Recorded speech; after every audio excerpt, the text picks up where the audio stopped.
And good evening, and welcome to another edition of the Big High School Sports Show on 98.9 WXCO, online at bullfallsradio.com, mobile devices, and Alexa by searching WXCO, and on the Civic Media app. I'm Chad Holmes, joined once again by former Wausau West head football coach Jason Foster. And Coach, it's not feeling like football weather out there right now, is it? No, holy cow. I think I looked at the forecast on the 10-day forecast on Monday, and the lowest high temperature was 77 degrees with hardly any chance of rain. Last Friday was nice, though. Yes, it was. It was a fantastic night. I mean, again, it was a perfect night, really. It was a perfect football night. The temperatures were right where you wanted them to be if you're a football player. And for a fan, you just wear a light jacket and you're okay as well. I got to say, we'll talk about this week's games later on, but I don't like it when it gets to 80 degrees and have to be in the Tom Field press box. That's all the thing I'm going to say. I was in there on Monday. I was running the clock, and I would concur with that. Well, coming up tonight on the program, we're going to talk about the action from last week, the first week of conference play. And again, last week we were talking about how we still have to find out a lot about some of these teams. We'll find out what we did find out in week one of conference, and we'll look ahead later in the show at this week's action. And then we'll have a couple of guests in between at about 6:25. We'll be talking to the head football coach at Marathon High School, Ryan Winkler. One reason I'm bringing the coach on is because I was at Greenwood last week when Marathon came from behind to beat Loyal Greenwood in their CWC large opener. So we'll talk about that game, the Red Raiders as a whole, and more with Ryan Winkler as they get ready for a good game this week against Amherst in the CWC large. And our student athlete guest will be Wausau East quarterback Davis Winter. He threw 4 touchdown passes in the Lumberjacks' Great Northern Conference opening win against Tomahawk last week. So, again, Ryan Winkler of Marathon, the head football coach, at 6:25, and Wausau East quarterback Davis Winter coming up at 7:06 here on the Big High School Sports Show. So let's jump in, talk about the action going on, and should we start with the CWC large again? Since again we have a coach guest from the CWC, because we talked about Stratford. Now we'll talk about Marathon and the CWC large. Last week it was first night of conference play, and Marathon, first time ever playing in the CWC large, defeated Loyal Greenwood by a score of 29-16, a game that I had right here on 98.9 WXCO. The Red Raiders trailed 16-0 in the second quarter. It was really a tale of two games after that pick six that gave Loyal Greenwood the 16-0 lead. It was all Marathon after that. Truthers, big night, 24 rushes, 147 yards and 4 touchdowns on the ground, 9 of 17 passing, 164 yards and 2 interceptions through the air. And his wide receiver, boy, I was very impressed watching Garrett Bracewell. He had 5 catches for 115 yards in that win. Big win for Marathon, and I know we're going to talk to Coach coming up here in just a few minutes, but to get that win in that tough conference, to get the opener, we talked about 1-0. You feel pretty darn good, and especially when you come from 2 touchdowns down on the road. Yeah, I think all of those things, yes. I think I should have not talked so much. No, you're great. No, I mean, I think to be 1-0 in conference is huge. And when you look at this conference, it's a tough one. So you certainly can't let any that are either a push or that your favorite didn't get away from you. So I think the fact that they won it, I think the fact they did it on the road, and I think once again, Truthers proving that he is a really special athlete. And you look at how good the teams are in this conference, and I would have to, and we'll see more with stats and things like that as the year goes on. But Truthers has got to be right up there with one of the best athletes in that conference, with Garrett Bracewell kind of making a name for himself as well. And it's really good, as you well know, when you're able to use the ground and use the air. And that was, I think, a key for them last week, and that's something that Thurs is able to do as a quarterback. Yeah, I think right to have that balance between run and pass in your offense in general, but to also have that within your quarterback itself makes a huge difference. One of the teams that we talked about last week about having some questions about where do they stand after having some really, really good seasons recently, Wittenberg-Burnwood, and they affirmatively answered it, at least for last week, as they went on the road and shut out Wyowega-Fremont 35-0. Bryson Schmidt, 17 rushes, 192 yards and 2 touchdowns. Owen Dickman, 11 rushes for 82 yards. 341 yards rushing for Wittenberg-Burnwood as a team, 8.7 yards per carry. And obviously, again, Wyowega was a team that was a solid team a year ago. They had rushed for a lot of yardage the week before against Iola, but Whitburn was able to shut them down and run the ball very well themselves. So a good road win for Whitburn to start off the conference. Yeah, I think there was some question marks. I think this, if you'd have showed me their schedule early, this I would have said of the first 3 weeks was probably going to be one of their tougher games. So I think this is a really good statement for Wittenberg. Their ability to run the football is going to be big for them down the road. And then I think maybe speaks to Wyowega Fremont, who we felt like was maybe turning the corner a little bit at the end of last season and early this year. And this was a tough one for them. We did not have a jinx on Stratford head coach Jason Tubbs last week. He was our coach guest a week ago, and they went on the road to Spencer Columbus and really took it to the Rockets by a score of 54-7. Stratford 3-0 now, 1-0 in the conference. Spencer Columbus 1-2 and 0-1. Jack Tubbs, again, don't throw it a lot, but boy, the yards per attempt and the yards per completion are always very good. He was 8 of 10, 200 yards and 4 touchdowns. That 40% touchdown rate is always one as a coach you love to see. Colton Bright had 4 catches, 125 yards and 2 scores. Reed Miller, 7 rushes for 71 yards and 2 touchdowns. And it's something we've talked about for Stratford, the ability to be able to have that traditional Stratford run game.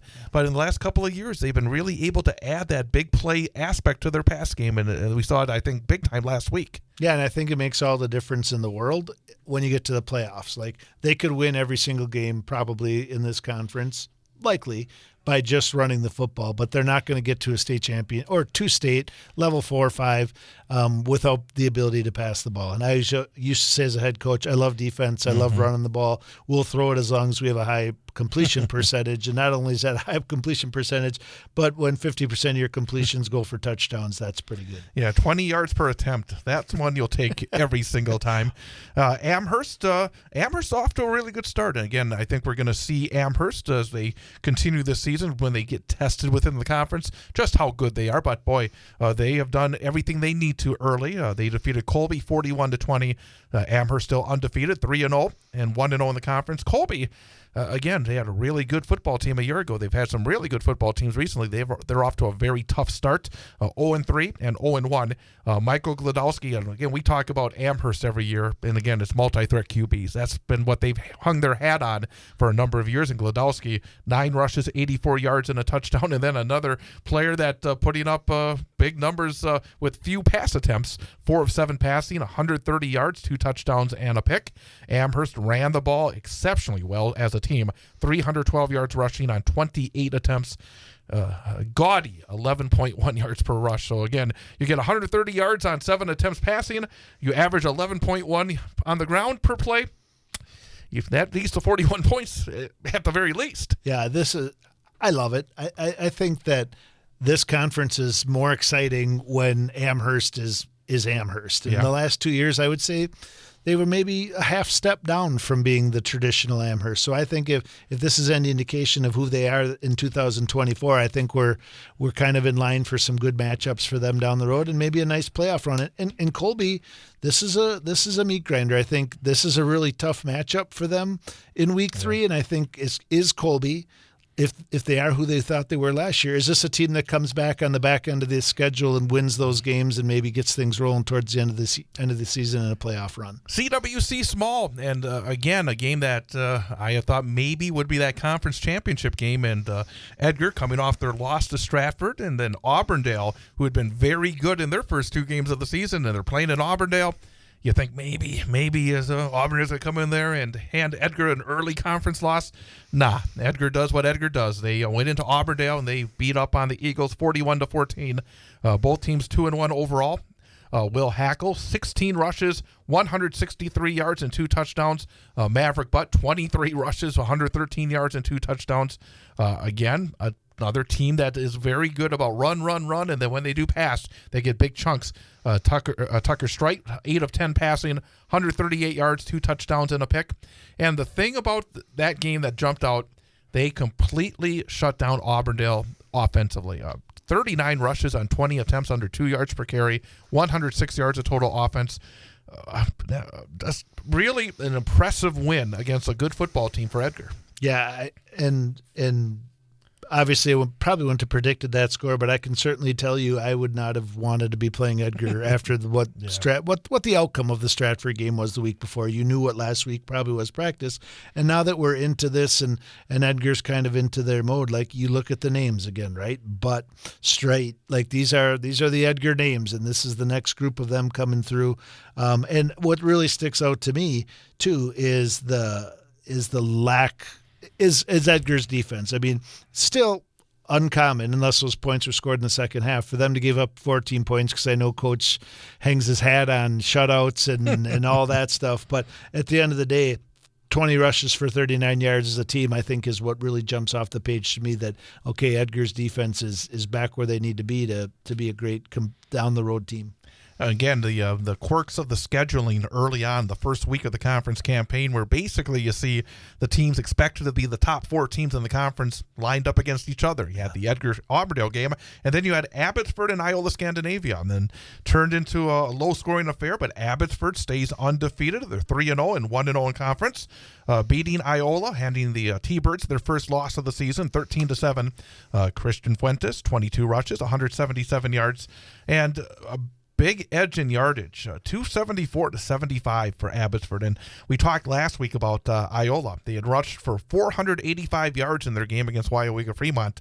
They were held to 31 yards rushing on 16 attempts in that game. I mean, that's hard to believe because, again, Waiawega, again, a team that was a playoff team a year ago. Whether or not they are this year, we'll have to wait and see. But, again, to get 485 yards in a game against a CWC large school the week before, you would think, hey, that rushing game is still going to be there. Very, very impressive for Abbotsford. Obviously, being able to run the ball effectively, being able to stop the run and stop the offense effectively. When you look at the numbers, the only surprising aspect, it was only a 13-7 score. Yeah, that kind of what stuck out to me.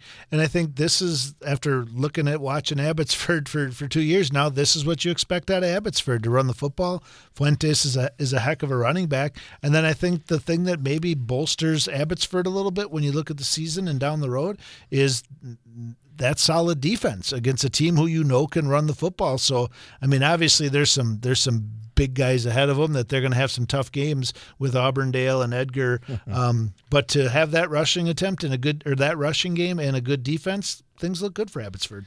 Pacelli and Assumption got together, former CWCC rivals, and Pacelli went into Wisconsin Rapids, defeated the Royals by a score of 41-20. Pacelli, who did not have a week 1 game, they're 1-1 overall, 1-0 in the conference. Assumption still looking for that first win of the season, dropping to 0-3 and 0-1. Bryce Flaker had a big night on the ground for Pacelli, 20 rushes for 135 yards. Another game where it featured a quarterback didn't throw a whole lot, but was very effective when he did. Jacob Williams of Pacelli, 4 of 8, 104 yards and 3 touchdowns. Wiley Cornwell had a big night for Assumption on the ground, 34 rushes, 155 yards, and 2 touchdowns. And we talked a bit last week. I mean, for a school like Pacelli or even Assumption in this game, these are the games that you kind of circle, don't you? Because you know the challenges of Edgar and Auburndale and Iola and Abbotsford, and for Pacelli, a good road win. Yeah, absolutely. And for these teams, when they get against those top 4 in the conference, you're going to start to look for the little wins within maybe tough games and tough losses. So to have that W in the column coming out of this week is a good win for Pacelli and a tough loss for Assumption. And the thing about this conference, I mean, I think it's last year and the previous years, it was not a strong conference. It's now turned into, I think, a very strong conference. And you throw Pittsville in as well, because Pittsville, the first 2 weeks of the season in those crossovers, they went to Marathon, lost by 7. They would then face Spencer Columbus in another crossover. They had a lead with under a minute to go and lost by 6. I think they took a little frustration out on Rosholt last week and defeated the Hornets by a score of 41-0. So Pittsville gets that first win and 1-0 in the conference. Rosholt 1-2 and 0-1 in the conference. Dawson Luther, who's consistently a strong performer for Pittsville, 18 rushes, 148 yards, and 2 touchdowns. When you look at this conference, I think the top 4 that we talked about, I think definitely playoff potential there, but I think the way Pittsville has played early this season is there. And Pacelli always is a very tough opponent. We've seen Assumption in the playoffs and making decent runs in recent years. I mean, there's of the 8 teams, 7 of which have had some success in recent years, so it makes for a very good conference. And I think Pittsville, again, those 2 losses you look 1 and 2, but again, they competed very well against bigger schools. Yeah, I think when you look at the schedule, obviously there's some big ones on here they're probably not going to get, but if you take the bottom 6, is there 5 wins there for them or 4 wins in the conference to get to make the playoffs? I think there might be. So that's the CWC Large and the CWC Small. We will talk about the Wisconsin Valley Conference and the Great Northern Conference and about 8-player football a little bit later on in the program. Again, coming up later on in the show, it will be our student-athlete guest for this week, Wausau East senior quarterback Davis Winter. Again, he had a big game in the Lumberjacks Great Northern Conference opening win against Tomahawk last week. But coming up next, we'll have our coach guest for this week. From the Marathon Red Raiders, team comeback early on. Big comeback in week 1, and then another big comeback in the first week of the conference season as well, as we will be talking to head coach Ryan Winkler coming up next. With Jason Foster, I'm Chad Holmes. It is the Big High School Sports Show on 98.9 WXCO. On Thursday, the Wausau West High School volleyball team heads to Merrill to take on the Blue Jays in a Wisconsin Valley Conference matchup. Hear all the exciting action live on 98.9 WXCO, online at BullFallsRadio.com, mobile devices and Alexa by searching WXCO, and on the Civic Media app, starting with the pregame show at 6:50 and the first serve at 7 p.m. Wausau West High School Sports on 98.9 WXCO is brought to you by the Cloverbelt Credit Union, Red Robin Restaurant, Sun Printing, Domtar, the Wausau West Athletic Department, North Star Restoration, K5 Construction, and Coast to Coast Marketing. It's Wausau West at Merrill in high school volleyball. Thursday, starting with the pregame show at 6:50, first serve at 7 p.m. on 98.9 WXCO, BullFallsRadio.com, mobile devices by searching WXCO, and on the Civic Media app.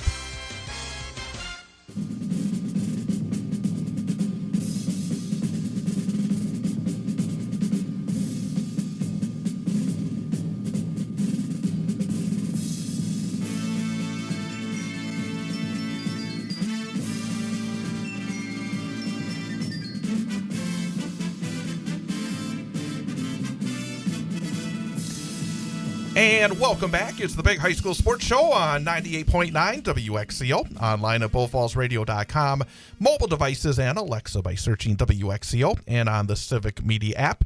With Jason Foster, I'm Chad Holmes, and last Friday night I was over in Greenwood, and I have to say, they were very, very nice. I really, the AD was terrific, and it got a nice press box.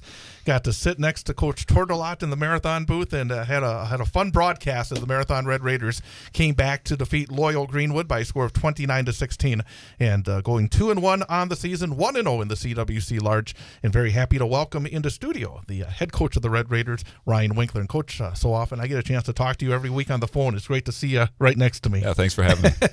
Well, let's first talk about that game last week, because as I said to you, it's always great to be able to see a team in person and to be able to talk about what I saw and get your impressions as well. The thing that, and I just mentioned to you right before we went on the air, it was a 16-0 game, and it was the second touchdown was a pick six for Loyal Greenwood. They got the 2-point conversion. You look up, it's 16-0. Your team had not been able to do a whole lot. Got into some really long yardage situations in the first quarter and a half. But the thing that I found very impressive is, with all that momentum, the pick six, the crowd is excited. From that point forward, you killed that momentum in its tracks. And I thought for your guys to be able to do that, not let that ball go down the hill, was very impressive. What was the key in terms of turning things around? At the end of the first half, you're able to score and almost score a second time. What was the key at that very moment after that pick six that turned things around in such a significant way? We've been talking about all year that we believe in what we're doing and that you're going to have adversity. And we talked about our first game. We were down 14-0 or whatever it was early on as well. We came back from that. So I think the kids are learning to play. Like we talked earlier, they're a young team and they're learning to battle. And it's just, I think they have more confidence and they know that we have the ability to come back if we need to. You had mentioned that before we got on the air as well, about having youth and being inexperienced and having the 2 comeback wins and a nice road win this past Friday. You touched on it a little bit, but what do you do? Like, do you rely on the senior leaders you have, or your your junior leadership that you have? Like, how do you get those young guys week to week in practice and then also in camp, like leading up to those first games or the off season? What kinds of things can you do to mentally prepare them as much as possible? Yeah, during the off season, we start, and I think around February, we have a leadership council where the football players, this year, we usually vote on it. And this year I said, hey, anyone that wants to be on the leadership council, we'll take you. So I think we had 11 kids that stepped up. We talked about culture, we talked about adversity, we talked about how to lead, how to hold other kids accountable. And, we even gave them some scenarios that we'd work through. And I think that helps doing that early and getting some of those kids that want to be leaders. And we talk about leadership a lot in high school. We talk about kids need to be better leaders. Well, how do they become better leaders? You got to teach them. They're just not, some are more natural leaders than others, but I think you still got to go through stuff and talk through how to handle situations. I think that helps as well. I couldn't agree more. I think that's as the end of my career as a coach, that we probably spend as much time doing that because it's a skill, right? It's just like blocking and tackling and everything else, that you can make somebody a captain, but that doesn't automatically make them a leader. So I think stuff like that is great. And that's something and I was going to jump in and say, you've said this a lot, that the best teams and the best programs are player-led, that the accountability has to be within that locker room. And, of course, the coaches have their role in terms of, setting the tone and building the foundation, but player-led accountability is so much more effective, isn't it? It's huge. We just talked about this last week. Locker room was dirty, and I said, hey, your mom and dad aren't here to help you, tell you to clean it up. I said, and you don't want to run hills. I said, it's up to you. And I said, I expect it to change. The little things matter. And the locker room was immaculate the next day. And we talked about if we're not hustling, I said, it can't be the coaches yelling every practice. We have to, you guys are leaders on the team. And I said, I don't care who you are. You're all leaders. Hold each other accountable. One thing that I saw last week as well was the ability to run the football for your team. And in talking to you the first couple of weeks, that was a little bit more difficult. Did you see something last week that you took steps forward on that allowed you to run the football better? Well, I think it's a confidence thing. I think a lot of our kids are finally getting into varsity football for the first time, where they're, some are going, this is their third game last week for varsity, and it takes a while to get used to that contact. And we talk about, the eye, Coach Kleinschmidt talks about the eye of the tiger. He says, oh, Coach, I don't know if they have it tonight. We better get them going, and I think we need it earlier. But they're starting to I think they're starting to feel that, hey, I can hit someone and have some confidence. We switched the formation up in the second half where we almost forced them, like, listen, you guys have to play football here. We're coming at you, so you have to get after it. Yeah, I think we've talked each week now about truthers, and Garrett Bracewell's had some really nice games as well. What makes them early in the season really nice players for you? And then what does the supporting cast that allows True to do the things that he's been doing? True just works really hard. He's a great leader. He played 3 sports last year at the varsity level. I think he played some as a freshman as well. So he even though he's a junior, he's had a lot of game experience. So he brings that. He's our vocal leader. He's our on the field leader. And Garrett's just a great athlete. I mean, the kid can jump, he can catch, he can run. He went to state last year in track, so he's a great athlete. It's going to be fun watching him as he gets older. And we do have a lot of role players. And we're just talking today about everyone knowing the role and accepting the role. And you have to have that. I think most of our kids are doing a really good job with that. Talking about Bracewell, because it was the first time that I really saw him, I think, in a full game like that. And you're right. I mean, he was a very exciting player. I mean, boy, when every time that he would just break off the line of scrimmage, you almost kept your eye on him. Making somebody that is good at track and field into a good football player, that always doesn't always happen. Because I think you can look at an athlete and say, boy, that kid has all the measurables. But to transfer to the football field is a whole different aspect. What has allowed him to, so far, just really transfer those measurables into measurables on the stat sheet and on the football field between the lines? Because he's a kid we didn't have to make a football player. He likes football. That helps. He wants to play football. He loves the game, and that really helps. Yeah, he's a nice young athlete. So, and not jumping right into next week's game, but talking more about the conference in general. Like, there aren't any gimmies on this schedule. When you look at, great game against Little Greenwood, great coming back, and then when you come off of that and you and that celebration, all of a sudden you turn the film to Amherst. Like that is and then down the road you have your Stratfords and what Whitbird's been the last few years. How is it mentally different, or how is it 1 week at a time, or when you look at the schedule as a whole, what is the mindset when you're preparing for this caliber of team week in and week out? Yeah, we came from the Mare, which was a pretty tough conference to begin with. Our crossover games last year helped us out, gave us some weeks off. I don't want to say weeks off, but, it was less competition than Edgar, Abbotsford, Auburndale, those types of teams, and Colby as well. So, this year there's no week off. So you do, with a young team like we have, we just have to, we talk about pride, passion, commitment, and then we kind of say we believe in that this year, and you just have to go week to week that we believe that we're going to get better every week, and that's just how it is. And this is a conference we're in. We can't do anything about it, so we might as well come out every weekend, do the best you can, and we look forward to the challenge. Yeah, I think it's a great point. The conference you left wasn't a bunch of slackers either. Like, you guys have been playing great competition and had a really solid program yourself. So this is just kind of shifting gears and going a different direction. Let me ask you about the defense, because last week it was a tough first drive, but then never allowed a point the rest of the game. I mean, Loyal Greenwood came out there and kind of drove it on the ground. I think 12 plays to get a touchdown, and obviously that's not the way you want to start. But after that, your team really did a fantastic job, and especially in the second half, where, frankly, Loyal Greenwood could never get anything going. Generally, as a defense, could you maybe talk about this team, and also specifically about that second half? What did you see, especially when you look at the film of that game, that really turned things around from a tough first drive to where, again, Loyal Greenwood had a hard time doing much of anything in the second half? Yeah, I just go back to, we have kids that haven't been on the field a lot, so that was their third game, and they're just growing. And Loyal Green was a good team. They're physical. They had some boys that could play football, and they hit us in the mouth right away. We took some punches, but we stood there. Coach Turlock, Coach Dinkel, Coach Kleinschmidt are our main three guys on defense. Coach Schneider's in there, and Coach Thurs with the linebackers as well. But my staff this year is the best I've had. Not taking away anything from the staffs I've had in the past. They were great as well. But we have more guys this year. We have 7 guys on staff. And just having those extra eyes and just extra, you don't have to coach as much. You can give stuff away and you can really concentrate on that. And I think that's part of it. The staff prepared them. The kids believed, and they're just getting better. And I will say this year we have more guys going one way.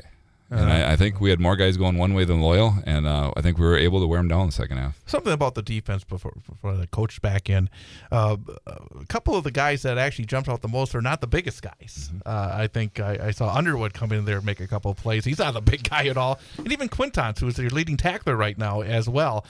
Sometimes 2 wrestlers. I was wondering about that, because again, there was no fear, even though you don't look out there and say, holy cow, they're going to be the guys that come in there and get all the tackles. But those 2 guys really had I would call it the mentality, and I think maybe you just hit it, that wrestling feel. Could you talk about those 2 guys? Because again, their numbers so far this season in terms of tackles have been pretty darn good. Yeah, we had Garrett Bracewell. We had him penciled in as a starting cornerback, and Blake Underwood came out, and he just showed him, like, if we can keep Garrett just on offense, keep him fresh, keep Blake fresh on defense. Cale plays one way on defense, and those 2 have the mentality that, hey, I'm going to come up and tackle anyone. Like, they're wrestlers, so they've wrestled some of the biggest matches around, so they've had experience there. So yeah, there's no fear in those guys. How you've mentioned it with True and with these guys too, with a school the size of Marathon, how crucial is it that you get these kids who play two for sure, if not 3 sport athletes, to not only the success of football, but the success of wrestling and baseball and track, and obviously you guys have an outstanding basketball program as well.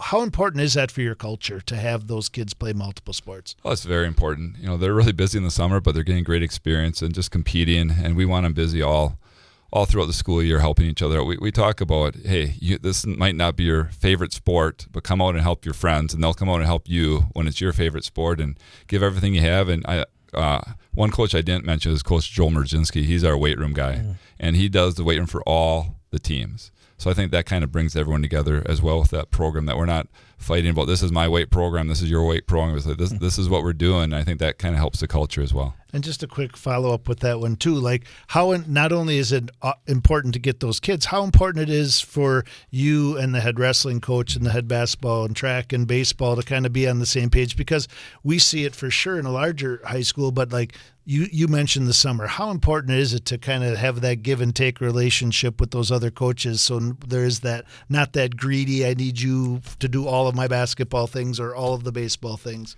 That's very important. Like I said, our kids are busy. A lot of them are Legion baseball. A lot of them play a lot of basketball games or lifting in the morning. We have 7-on-7. So, we try to tell the kids that, hey, if you're getting wore down or not feeling it, you got to take something off. And I think most of the coaches are open to, hey, I'm not feeling it today. Give me a break because summer's long. So we try to keep them fresh. Again, we're talking to Ryan Winkler, the head football coach at Marathon High School, here on 98.9 WXCO.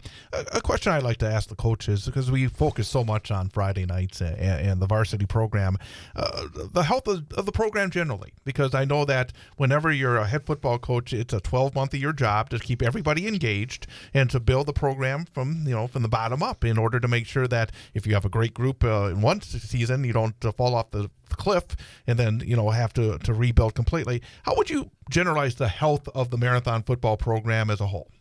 I think it's pretty healthy. We would have liked a few more guys out this year. That some made choices to do other things, run cross country, or I think it was mainly cross country. Just it wasn't for them, and they decided not to go up. But our core is really strong. I think we have 42 kids out this year, so it's pretty good. We only have our senior class. We only have 4 kids out. So when you have 42 and 4 seniors, that's good for our future. Mm-hmm. I want to say that our 7th and 8th grade program has 36 kids out between the two classes. Coach Miller, our AD, does a great job down there, and so the future's bright, I hope. Let's talk about this week. And not that we've probably not been a lot of fun watching the film of a very good Amherst team, but boy, they've had talk about programs. They've had a really good program and for a number of years, and have been just very impressive for Central Wisconsin football. They've been off to a really good start this year. It looks like a team that's maybe on the upswing after, it's hard to say, the downswing because they've still been very good the last couple of years. I'll take their downswing. I know, right? Me too. I mean, last year even they almost went on the road and beat Wittenberg-Burnhamwood in the playoffs, but this season they've come out really quickly. What have you noticed in terms of preparation for this week's game? They're just solid all around. Great quarterback, running back runs hard, good receiver, so they can run and throw it. It's going to be tough to defend. Kids really got to stay disciplined, do your job. And defense, they're sound. They got 2 nice DNs. They got good linebackers. They got guys that can in the backfield as well, in the defensive backfield. So it's going to be a big task. What about the aspect, because so many times over the years, Amherst has these multi-threat quarterbacks, and Glodowski had some good numbers last week, and generally he is able to run the football a bit, and when they do pass, they seem to get pretty good chunks. What is it about their offense that is the dangerous aspect? I mean, because when you look at these numbers, again, they don't throw it a lot, but boy, when they do throw it, they seem to have the right plays dialed up. For your defense against that offense, what are the keys? Well, I think they're watching throughout the game, and they're seeing what they can get, and then all of a sudden they see a kid that maybe isn't responsibility sure, and they take advantage of it. I think the thing that's jumped off the page to me this early season at all levels, the Valley, the Great Northern, and both Central Wisconsin conferences, is the quarterback numbers. Like, there's some dual threat guys out there who are rushing, but the low number of pass attempts, the high completions, and the high number of touchdowns, is that just like, I look at an Amherst, and if you're playing Amherst, they rush for 312 yards. So you gotta are those great quarterback numbers a result of just how much time and energy these teams are putting into stopping the run, and maybe leaves you a little vulnerable on the back end for those big plays? It could be. I think a lot of it is a lot more RPOs happening too. Sure. Those quarterbacks, you run the ball a little bit, you get them that. We ran RPO last week, and it was our Y peak that we're running our buck sweep, and if they bite, the linebacker comes up, we're just reading it.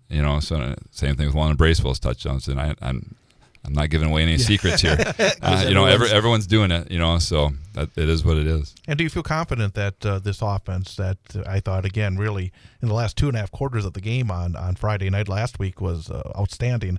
Do you feel like in looking at the tape of Amherst defensively that there are some things that you're going to be able to continue to build on this week? I hope so. We have a game plan in place that we think we can get some plays that, will take advantage of what they're doing. but they're solid. So we're gonna have to execute. Not going to give us all the details. No here on the one radio. details. Coach, anything else? No, you guys off to a great start. I look forward to watching this because I think each week we make not predictions, but when we talk about we never make predictions. We talk about the upcoming games, and you kind of look at what's happened the weeks leading up to it, and every week there's a couple surprises where I watch the scores as soon as they're done Friday night. And I'm like, ooh, that's what. So I kind of look forward to seeing how you guys match up against Amherst and coming out this week moving forward. So best of luck. Thanks for being here. Yeah, thank you. Coach Ryan Winkler of the Marathon Red Raiders, again, getting set to take on Amherst coming up on Friday night. We're going to come back and continue recapping last week's action with the Valley and the GNC as we continue here on the Big High School Sports Show on 98.9 WXCO. On Friday night, it's an early season showdown in the Wisconsin Valley Conference in high school football as Wausau West plays host to DC Everest. Both teams opened up conference play with victories last week. Hear all the exciting action live on 98.9 WXCO, online at bullfallsradio.com. Mobile devices by searching WXCO and on the Civic Media app. Coverage begins with the pregame show at 6:35 and the opening kickoff at 7 p.m. Wausau West Warrior High School Football on 98.9 WXCO is brought to you by the Cloverbelt Credit Union, Red Robin Restaurant, Sun Printing, Domtar, the Wausau West Athletic Department, North Star Restoration, K5 Construction, and Coast to Coast Marketing. It's Wausau West hosting DC Everest in high school football. Friday, starting with the pregame show at 6:35 on your home for high school sports. 98.9 WXCO, bullfallsradio.com. Mobile devices by searching WXCO and on the Civic Media app.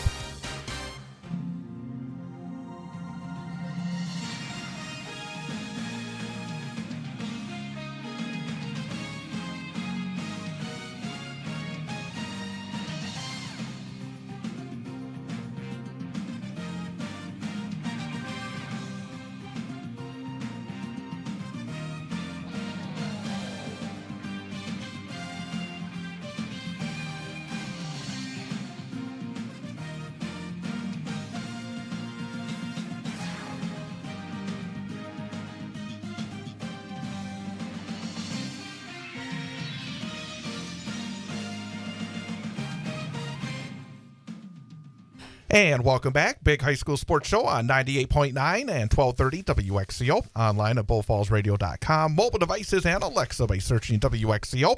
And on the Civic Media app, a quick note that Marathon and Amherst Friday night. You can hear the game live on our Sports 2 stream of bullfallsradio.com and the Civic Media app. Again, if you have not downloaded the Civic Media app, you should do so immediately. Just go to your app store, search out Civic Media, then all 20 of the Civic Media stations are on there. The fifth one down is WXCO. Open it up, and then on Friday night, you can have it on the primary stream, Wausau West and DC Everest. On the Sports 2 stream, Marathon against Amherst. And we'll also have that Marathon Amherst game air on a tape delay basis after the Wausau West DC Everest game on Friday night. So again, Marathon and Amherst coming up Friday. Sports 2 stream, 6:35 for the pregame, 7 o'clock for the opening kickoff, and then on tape delay after West Everest. Thanks to Ryan Winkler, the head coach of the Red Raiders. And again, I really enjoyed that game last Friday, and I was not expecting to be there, but in the end, as I said, I must say it. You try to do your best always to treat the visitors as well as possible, and boy, the ED at Greenwood was fantastic. Really a nice little booth to broadcast from, and I really appreciated that. And then the game itself, Marathon fell behind 16-0, and they got themselves in penalty issues early. There were a lot of penalties early on, and they found themselves in long yardage situations, and some mistakes were made. And then all of a sudden, 16-0, and with a team that only has less than a handful of seniors, to be able to come from behind for the second time in 3 weeks, very impressive, because that's not easy to do. And again, I said it, having a pick six, those are the big momentum plays of a game that sometimes the emotion can be sucked right out of a team if you give it up. And yet they came right back, drove it down the field, scored. They got the ball back, drove it down, had a field goal attempt on the last play of the half, missed it, was still down by 2 scores, but then the second half came out and just dominated. And again, I was very impressed with what I saw from Marathon last week. Yeah, and I love hearing about the programs. I love hearing about where they're at and what direction they're heading. So it's exciting. I think they're doing some really good things. They have some really nice athletes. And to know that there's only 42 kids, there's only 4 seniors, that's got to be exciting to keep getting better and finish out this year strong, but then looking forward down the road. And I do notice that you sure do say a lot of nice things about other people's press box, but you never say anything nice about Tom Field, Chad. You keep me warm and you keep me svelte. There you go. I can sweat off a few pounds every Friday night on a night like Friday's going to be. So no, it's I will say it's always fun in the Wausau West press box. The good folks in there. Everybody is terrific, and it's always again just fun to be at a historic venue. I do wish they would add a second level to the press box, but that's you're waiting for me to write the check, and unfortunately, I don't have enough in my checking account right now to have the Chad Holmes press box over at Tom Field. So. We could call it the WXCO field too. We're open to whatever. Whoever wants to write a check, we're Man, open. you are just that's one thing about you. You never close out the options. So but again, thanks to Coach Winkler for joining us again. Coach Winkler. It's the W night here on the program. We will have Davis Winter coming up at 7:06, our student athlete guest here on the program. But let's talk about the Wisconsin Valley Conference. Those folks waiting for our recap of the WVC. The Wausau West Warriors went to Eau Claire, take on Eau Claire North at Carson Park last Friday night. And it was a game that started a little choppy. And the thing that was very interesting, and it was talking to Coach Matt Johnson as the Warriors defeated Eau Claire North 26-3 in the conference opener. West only had the ball 6 times, and they scored 4 times, 4 touchdowns. Eau Claire North came out, had the ball in the red zone, I think almost every time in the first half, and they only scored 3 points. And then the West defense really picked it up in the second half. And Wausau West was very efficient offensively. As I said, 4 touchdowns and 6 drives, but Joe Gravine was 11 of 12 passing, 152 yards and 3 touchdowns. Second straight 100-yard rushing effort for Cooper DePoit. He had 19 carries, 148 yards. Shea Jones, Marcus McDonald, and Bennett Matson each had 3 catches, so the ball was spread out very nicely. First week, and again, I may sound like I'm putting way too much emphasis on it, but to go on the road and get a W in that game with obviously a good DC Everest team coming up, I thought a significant win for Wausau West. Yeah, absolutely. I think they're all significant, of course. All conference games, all road games are all significant. And these are ones that you don't want to be looking back on in mid to late October thinking, oh, we let that one get away from us. And I think that, like you said, Eau Claire came out and moved the ball really well. West had some fortunate opportunities. And your check comes from there, so you can say it was. And that Eau Claire North kind of shot themselves in the foot early a little bit. Every time they did get down into that red zone or across the 30-yard line, some bad snaps and some tough penalties. And it allowed the defense to kind of get their feet underneath them a little bit. But the other thing I would say, too, with some of the injuries that West has had this year, Coach Johnson's kind of had to bring a different game plan each week. And I think this was another one. I think that Cooper has really stepped up the last 2 weeks, had a really solid game. There's some other guys out there, Miles, who come in and spell a little bit, but Joe played hurt last week, and really, really stepped up. He threw some great balls. He threw to the right guys and made some really good decisions, and I think he's got a lot to be proud of, and it was a good road win. And also, I think, and I actually asked Coach Matt Johnson about this. I did our pregame interview for Friday night's broadcast earlier today, and I asked him about, because it's the second year in a row he's been forced to have 2 quarterbacks that have been able to step in and perform well. Last year with Jack Ostreski and J.J. Drews, and then this year with Jack, started off really well, again at Superior, and since then, Joe Gravine. And it's not easy where you have multiple guys who can step in at the quarterback position and do very well. And it's been back-to-back years. West has been able to do that. And I think that's a big accomplishment for the coaches, and especially as well for those backup quarterbacks to be ready to go when they get the opportunity. Yeah, and everyone's role kind of becomes more important then. Like the protection from your offensive line means that much more. And the other running backs, I mean, Tony Eifel-Donnell came in and had some nice rushes in the second half and had some important yards, keep drives alive and first downs. And I think all those pieces kind of come together. And I think the other thing, and any coach who comes and talks to us would tell you this, these guys who are dinged up, not only do you hope to have them on Friday night, but if they're not there practicing during the week, it kind of messes with what you do Monday through Thursday as well. And just the teams that I see on a semi-regular basis here around Central Wisconsin, boy, early this year, there's been a lot of injuries. I don't know. I mean, and I was talking to somebody today, actually, it was in the parking lot over at West, and a former parent. He's still a parent, but a parent of a former player. No, not a former parent, but there's so much luck involved. I mean, when it comes to injuries, everybody does everything they can in order to try to keep these kids healthy. But sometimes there's just bad luck, and sometimes that bad luck seems to just roll. Yeah. And I think I've seen this a number of teams. Yeah, the ball bounce is funny. I think the other thing that sticks out to me too, when you talk about penalties and turnovers and mistakes, and we talk about teams who are struggling, whatever. And then you watch week 1 of the NFL last week, and it was hard football to watch. The number of penalties that were there. I mean, how unprepared some of those teams were to play week 1 in an NFL season makes you kind of give a little more appreciation for what we're seeing out of some of these high school athletes. Coming up Friday night, right here on WXCO, Wausau West will host DC Everest. We'll have more on that matchup later on. But the Evergreens come in after 2 very impressive wins. Last week, they went to River Falls on the road, put up 51 points in a W, and then last week took on Wisconsin Rapids in the WVC opener. And the Evergreens, again, were very impressive, winning 34-6. So Everest 2-1 overall, 1-0 in the conference. Rapids struggling right now. It's been a really rough go of it for Tony Biolo and his squad. They're 0-3 and 0-1. Blake Bankston, again, very impressive so far because he had a significant injury last year and did not finish off the season, but has come back and has had 505 yards and 10 touchdowns so far this year. He had 13 carries, 173 yards, 3 touchdowns on Friday against Rapids. Logan George has not been asked to throw it around as much so far, but he's been very effective when he has. 9 of 16, 171 yards, a touchdown and a pick. Brendan Peterson defensively for the Evergreens racked up 16 tackles. Thor Fowler had 12 tackles. But looking at Everest offensively, they got a good quarterback. They got a running back that's putting up 9 yards per carry, 500 yards in 3 weeks. Got a couple of really impressive receivers when they need to throw it.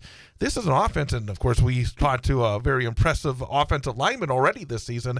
This team has a lot of pieces on the offensive side, and their defense picked it up a little bit last week as well. Yeah, and I would say, Blake Bankston's first 3 games are as impressive as anybody we've seen in the conference in the last few years, and there's been some outstanding ones, so good for him, and obviously a guy you got a game plan for. And then Logan George is probably considered one of the top 2 returning quarterbacks in the league as well. Brant kind of transitioned to a new coaching staff, and to see what their offense does, I give Coach Mitchell a lot of credit too, because when you have a returning quarterback like that, and you have good receivers who want to be fed like all good receivers do, it seems like Coach Mitchell's done a great job of really sticking with the run and helping that set up the other things they do. And we all know if you can run the football and play good defense, you're going to win a lot of high school football games. Concerning Rapids, when you have the 3 games they've had to start off the year where it's been, in the end, not close, as a coach, how do you... Because for kids, you want to maintain that positive attitude. What's in the toolbox for a coach in this situation? I think what that program, and Coach Biola is probably is he the longest tenured coach in the conference? I would have to say. Him and Coach Gadel's got to be close, maybe. But they play the long game. You look at your schedule. Their schedule's been a meat grinder early. Not only have they struggled, but they've played some what seem to be really good football teams early on. So you keep everybody together. You keep running the football so you can control the clock a little bit, not let the games get out of control. And then you start looking down your schedule a little bit at maybe some other teams that might be struggling and where you're going to find your wins. Stevens Point beat Eau Claire Memorial last week 40-6. So Spash, after that tough opener against Chippewa Falls, have won back-to-back games. They're 2-1, 1-0. Eau Claire Memorial has yet to win. Grand Chateauneuf, 20 rushes, 161 yards and 3 touchdowns. 8 of 12 passing, 102 yards and an interception. Johnny Matthews, 19 rushes, 98 yards for Stevens Point. I say that they won the last 2 games, but you'd have to say that they have not been tested yet. Superior and Eau Claire Memorial, 2 teams I think expected to have rough goes of it this season. So you do what you got to do. But I think, again, and when we talked about question marks last week, not to say there's question marks, because Grant Chateauneuf is a really good quarterback and they got some talent back, but at the same time they did lose some significant production from a year ago. I'm curious to see as they continue. They got Rapids this week, so again, I'm not sure how much we're going to find out quite yet, but for Stevens Point, I still think there's a few questions to be answered. Definitely. I think And obviously, I don't think Eau Claire Memorial puts up much resistance, in particular on defense. I think that's been their struggle so far this year. But generally speaking, if Grand Chaminade is going to start rushing for 161 yards a game, in addition to the way he throws the football, that's going to be a challenge for teams to stop. But I do think we'll know a lot more about Spash when they start facing the DC Everests and hopefully in the Wausau West, too. I think we'll know a lot more after Friday night. And shouting out real quickly as well, last season, he was part of maybe, we call it a triumvirate of big offensive players for Stevens Point. I think he's being asked to do more, and that's going to be an interesting process. But if you want anybody to take on a little more weight, it's an experienced player like him. Yeah, absolutely. And we all know, we hear about it big time in the NFL every Sunday. But if he's going to rush that many times, for a quarterback, the potential for injury increases along with it. We have certainly seen quarterbacks going down. At least I have with the teams I've been covering so far this season. So, again, big night for Stevens Point and Grand Chaminade. And then Marshfield again. Boy, Marshfield.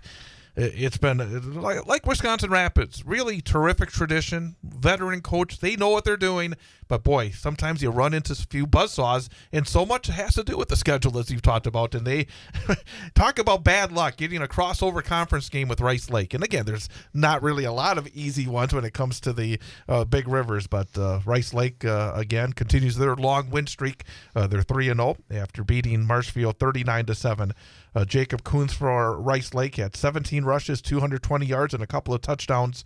5 of 9 passing, 77 yards, a touchdown, and a pick. Lucas Peters had 166 yards rushing on 19 carries. Brooks Hinton, again, what a terrific athlete for Marshfield. He does it in many sports, and he had 5 catches for 128 yards and a touchdown. So, again, I think maybe what we said about Wisconsin Rapids sort of fits for Marshfield as well. You're going to have to go through some pretty deep trenches against really good competition, but they're going to get opportunities starting this week to try and turn it around. Yeah, we talked about last week as we get into conference and starting to get a better picture of which teams are where. I think the one thing we can say confidently at this point is that Rice Lake is a really good football team. And then for Marshfield, this is almost kind of a little bit of a 2-year trend at this point. Scoring points does seem to be an issue for them. And obviously Rice Lake, great football team. But yeah, have they scored more than one touchdown in a game yet? I can't remember what week 2. No, they scored 10 points. Okay. They scored 6 points, 10 points, and 7 points. So that's tough. But Rice Lake, I mean, I don't know if anybody runs as well as they do. No, and I can honestly say I've watched them at state the last how many years in Division III. How it's going to be exciting to watch them play D2 and see how they stack up against those. Because if you can run the football like that and you have an effective quarterback, it doesn't really matter what division. I think the jump between 4, 5, 6, and 7 and 1, 2, 3, but I think going from 3 to 2, that's not a guarantee they're going to win a state championship. But I think they're set to have a lot of success in the D2 playoffs as well. And we're only in week 3, so I should calm down a little bit. But no, I think what they've done so far, very, very impressive. So we're going to talk about the Great Northern Conference and 8-player coming up in a little bit. We have to step away for a top-of-the-hour news update. And then coming up after that, we will have our student-athlete guest for this weekend. Another program that's moved to a new conference and got off to a very good start. We had Marathon starting off in the CWC Large, getting a first ever win in that conference last Friday. And Wausau East had a first ever win in the Great Northern Conference, defeating Tomahawk. And we'll talk to Dave.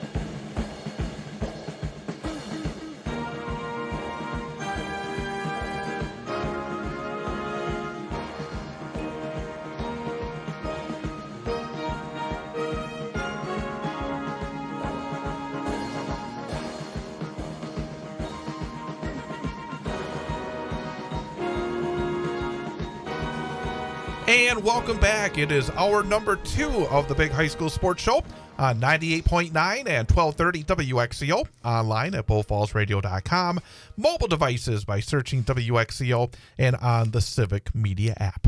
And we are very happy to welcome to the program our student athlete guest for this week from Wausau East High School, senior quarterback Davis Winter. And Davis, thank you for coming on in. We're going to move that microphone a little bit closer so everybody can hear you. But again, thanks for coming on over. Yeah, thanks for having me. Well, let's start off by talking about the early part of this season. We had a chance to talk to your coach after your Week 1 win over Westby, a very exciting 1-point win over Westby. Then you had a trek over to La Crosse Logan. You had to fight the weather and the Logan squad. And then last week, your great Northern Conference opener against Tomahawk. 2 wins in 3 weeks.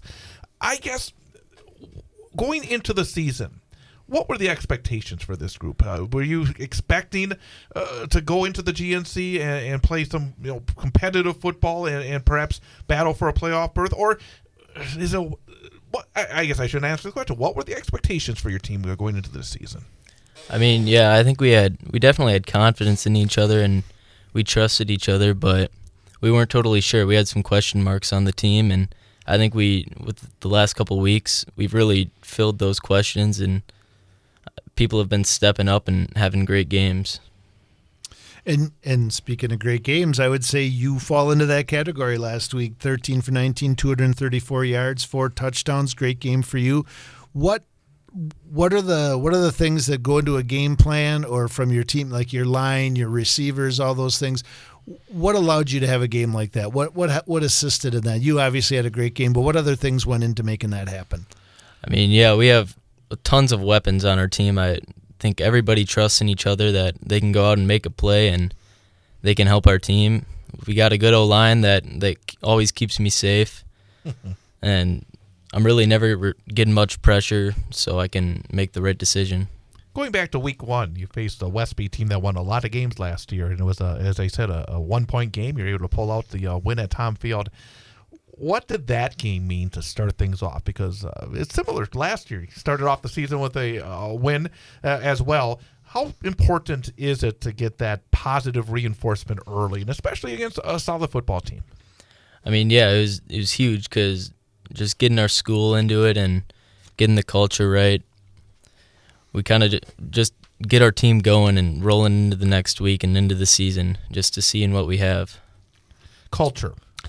And one of the most impressive aspects for your football program the last couple of years has been the apparent change in that culture, because East had struggled. East could not even field a varsity football team for a couple of years, but then a group has been able to fight through it and to be able to not only get back to varsity football, but to win some games and to really start to turn around this program. What has been the key to the culture? Has it been student player-led? Has it been coach-led? Has it been a combination? What's been the keys in terms of trying to build a positive culture over at East for the football program? I mean, yeah, just all sports, I think, have been getting better, and everybody shows up to the games, and everybody supports each other at the school. And with the football team, I think we've all done even like hanging out outside of football and getting to know each other and becoming friends. So then on the field, we can trust each other and we can just have a good time out there. You mentioned coaching, and Chad mentioned coaching. A couple weeks ago, we had Coach Tubbs, who's the head coach at Stratford, on the team, and obviously a super successful program. And his son is the quarterback on that team. So you kind of come from that same tree. While your dad is not the head football coach, he is your head baseball coach. What does that mean for you? Like, as a student athlete, how do you, from being raised, from expectations and things like that, what are the benefits of growing up with your dad being a head coach and kind of your mindset towards high school athletics? Yeah, it's definitely different, but even in football, like, I kind of understand what the coach goes through, and my dad, I don't know, it's just, it's definitely different, but it definitely helps just understanding the game and what they're going through too.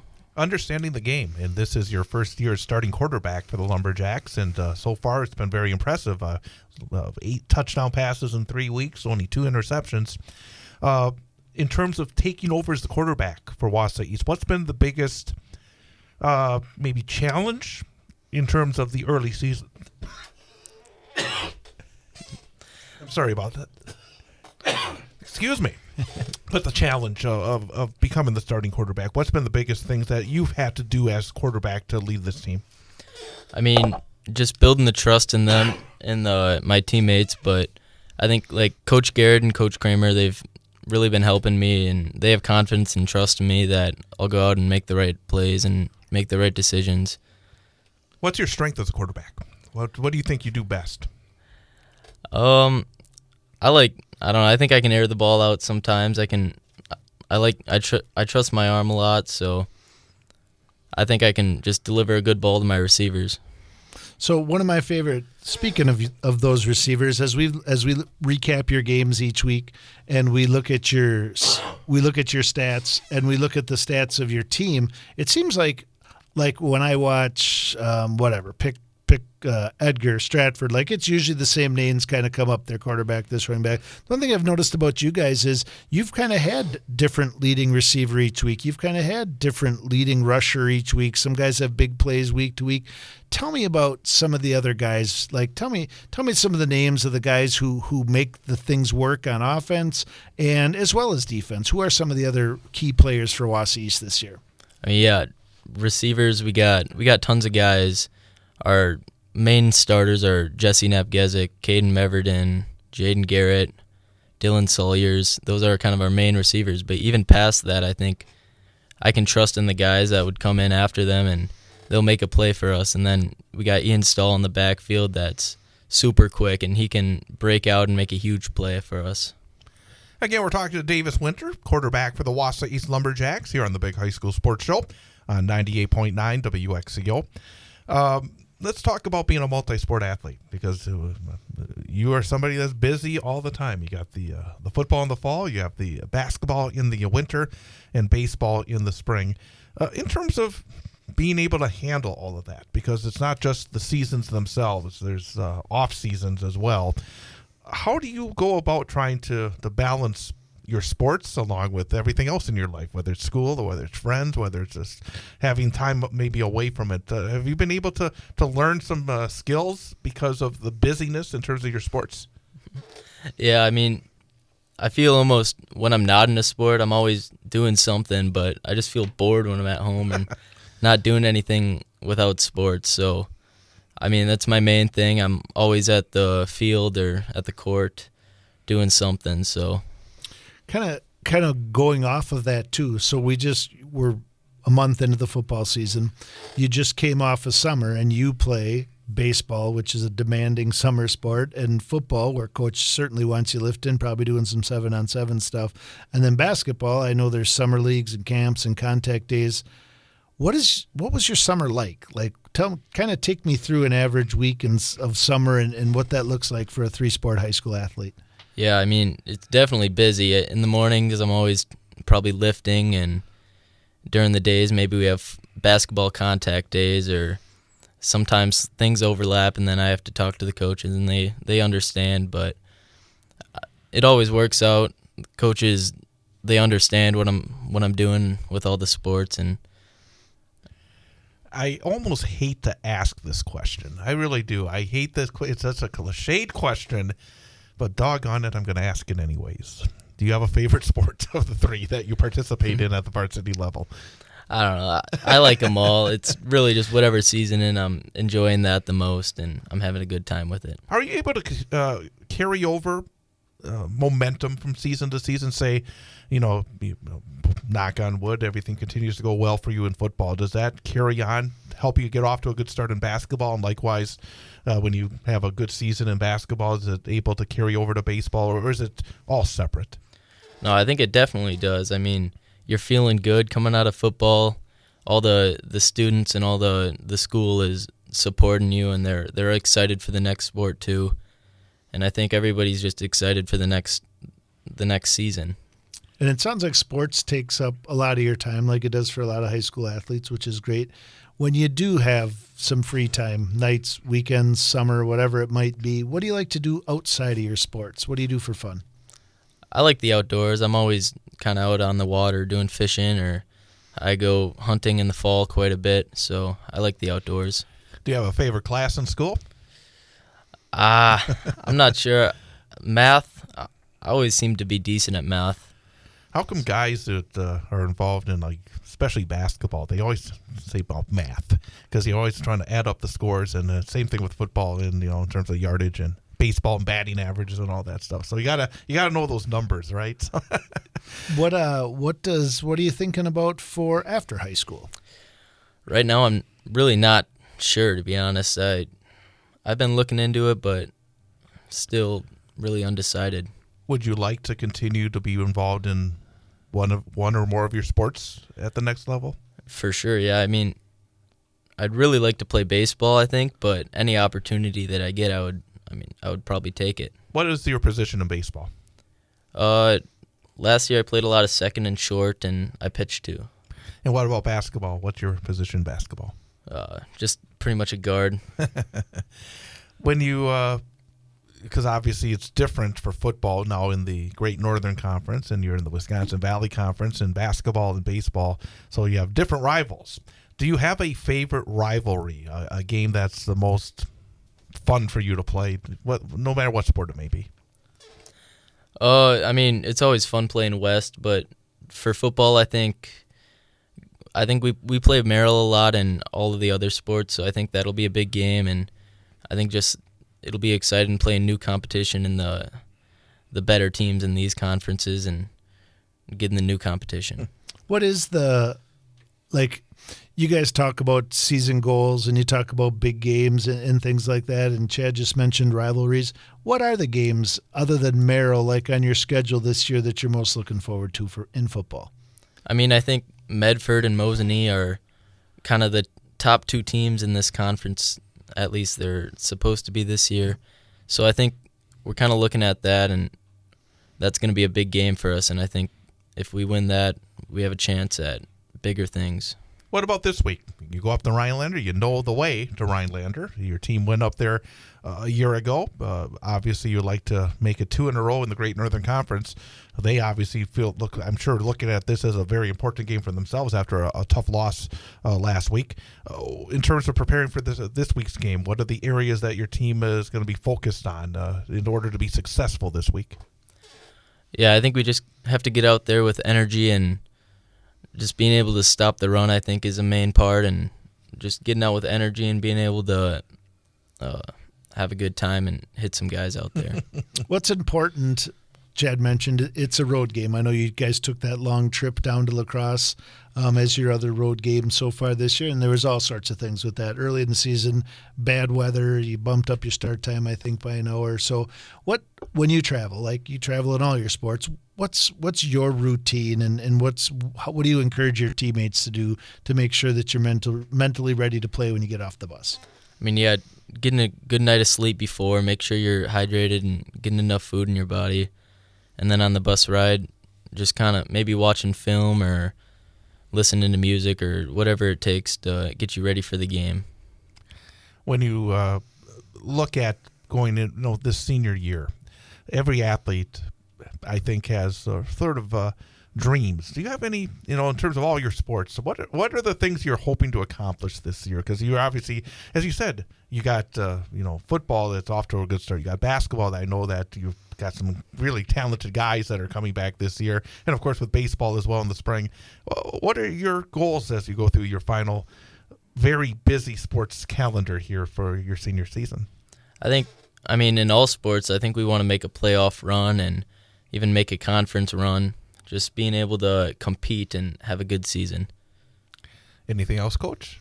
No, I think you guys are off to a great start. It's exciting to be in that new conference and establish those new rivalries. And kind of when you talked about Mosinee and Medford, kind of you're establishing those rivalries right now, but also they've kind of set, like you said, they've sat atop it for a while. So I think you guys have an incredible opportunity year one to come in here and establish yourselves. You guys are off to a great start, and I wish you good luck the rest of the way.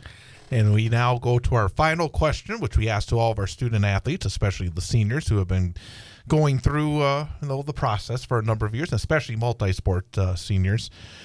As you start your final, the last dance, as they called it with Jordan back in the day, as you go through your last year at Wausau East, and for what you've learned over the years, when you come across maybe a young person, maybe a freshman or a sophomore that is just starting their athletic journey in high school sports, what piece of advice would you give them as they start their journey that you're getting closer to the end of?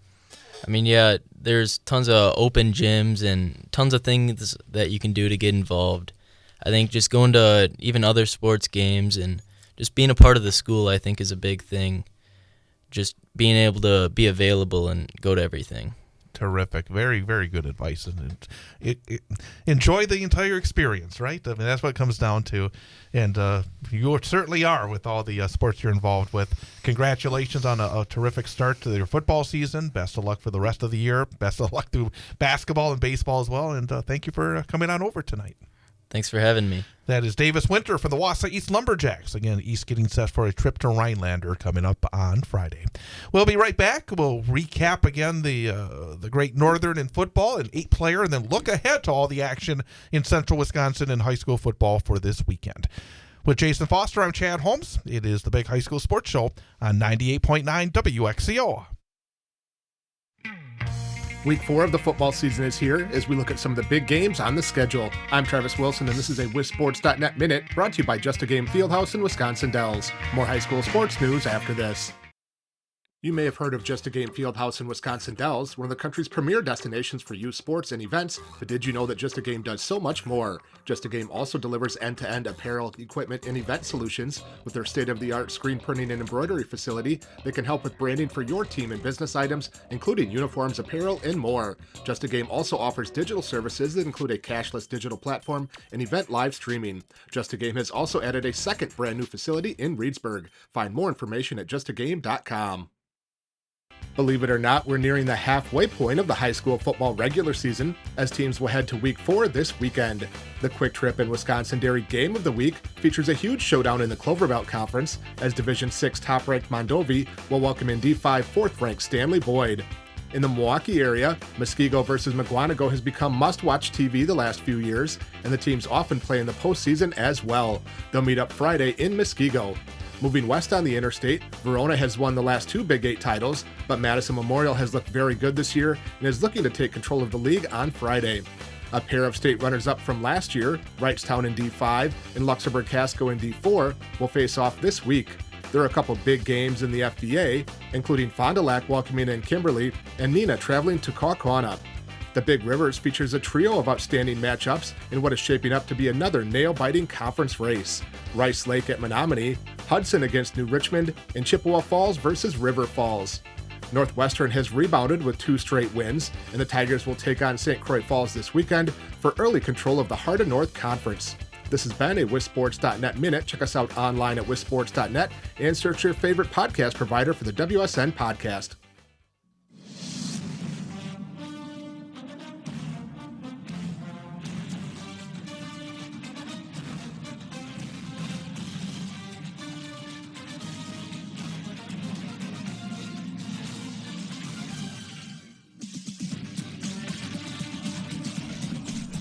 And welcome back. Big High School Sports Show on 98.9 WXCO, online at bullfallsradio.com, mobile devices and Alexa by searching WXCO, and on the Civic Media app.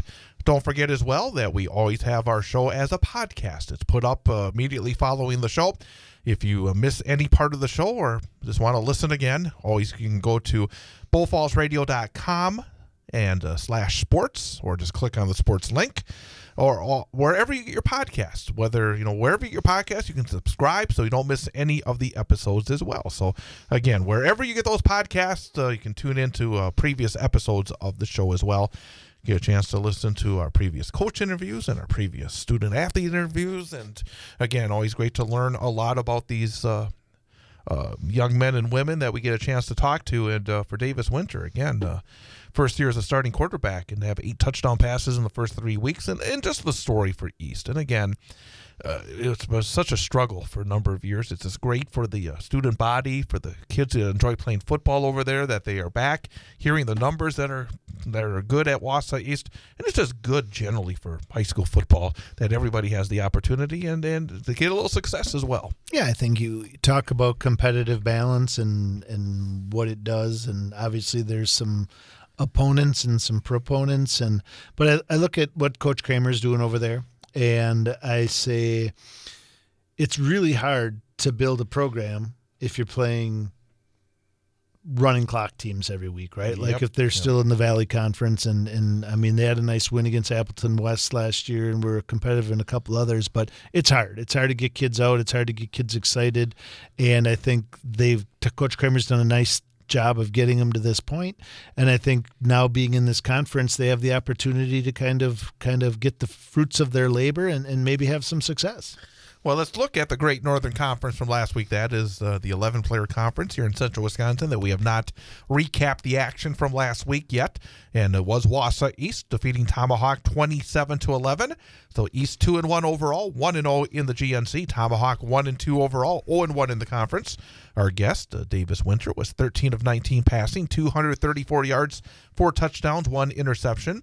Caden Meverden had 5 catches for 102 yards and a touchdown. Ian Stahl, 13 rushes for 65 yards, and Rex Riley, the Tomahawk quarterback, was outstanding. 20 rushes, 228 yards, and a touchdown as well. But for Wausau East, again, that was going into that game. Again, we were talking last week about learning about where some of these teams are, and for East to not only win, but to win by a pretty decent margin. I think a very good start in that conference for East, and a good maybe preview that they are going to be in that mix to try and get that playoff berth. Yeah, I think we talked about kind of who are the top 3, who are the bottom 3 in there, and I think East kind of took a nice step forward in that regard, and I think Tomahawk's still a question mark. I mean, Riley rushing for 228 yards. I think that they have the potential to compete with maybe some of those teams towards the bottom and kind of maybe be a middle of the pack type team. Mosinee went to Merrill. Merrill won 2 games in a row to start off their season in the non-conference.